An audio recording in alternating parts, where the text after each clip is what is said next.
মাথাভাঙ্গা মহকুমা জুড়ে অবৈধ গাঁজা চাষ নষ্ট করা নিয়ে হিমশিম অবস্থা পুলিশের। তার উপর অবৈধভাবে পোস্ত চাষ শুরু হয়েছে মহকুমা জুড়ে। বেশ কয়েক বছর ধরে কৃষকদের মধ্যে পোস্ত চাষের প্রবণতা দেখা দিয়েছে।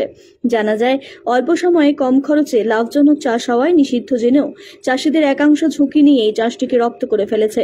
শনিবার মাথাভাঙ্গা থানার নয়ারহাট ফাঁড়ির পুলিশ মাথাভাঙ্গা 1 নম্বর ব্লকের হাজরাহাট 1 নম্বর গ্রাম পঞ্চায়েতের পাখিহাগা এলাকায়, মাথাভাঙ্গা 2 নম্বর ব্লকের প্রেমিরডাঙ্গা গ্রাম পঞ্চায়েতের পূর্ব ধলগুড়ি এলাকায় ট্রাক্টর দিয়ে অভিযান চালিয়ে পোস্ত ক্ষেত নষ্ট করে দেয়। পোস্ত চাষের জন্য বেছে নেওয়া হয় নদীর চর এলাকা। তোরসা মানসাই নদীর চরে স্থানীয় চাষিদের দিয়ে চাষ শুরু করায় মাদক কারবারিরা। বেশিরভাগ ক্ষেত্রে নদীর চরের ফাঁকা জমিকেই বেছে নেওয়া হয়, যাতে সে চাষ পুলিশ আবগারি দফতরের নজরে এলেও জমির মালিকানার সূত্রে কাউকে চিহ্নিত করা না যায়। আবগারি দফতরের একটি সূত্রে জানা গেছে, 1 বিঘা জমিতে কম করে 140 থেকে 150 কিলো পোস্ত উৎপাদন হয়। পোস্ত গাছ থেকে যে আঠা মেলে তার দাম বাজারে মোটা অঙ্কের টাকায় বিক্রি হয়। মাদকের কারবারে পোস্তর আঠা থেকে মূলত আফিম, ব্রাউন সুগার, হেরোইনের মতো নেশার জিনিস তৈরি হয়।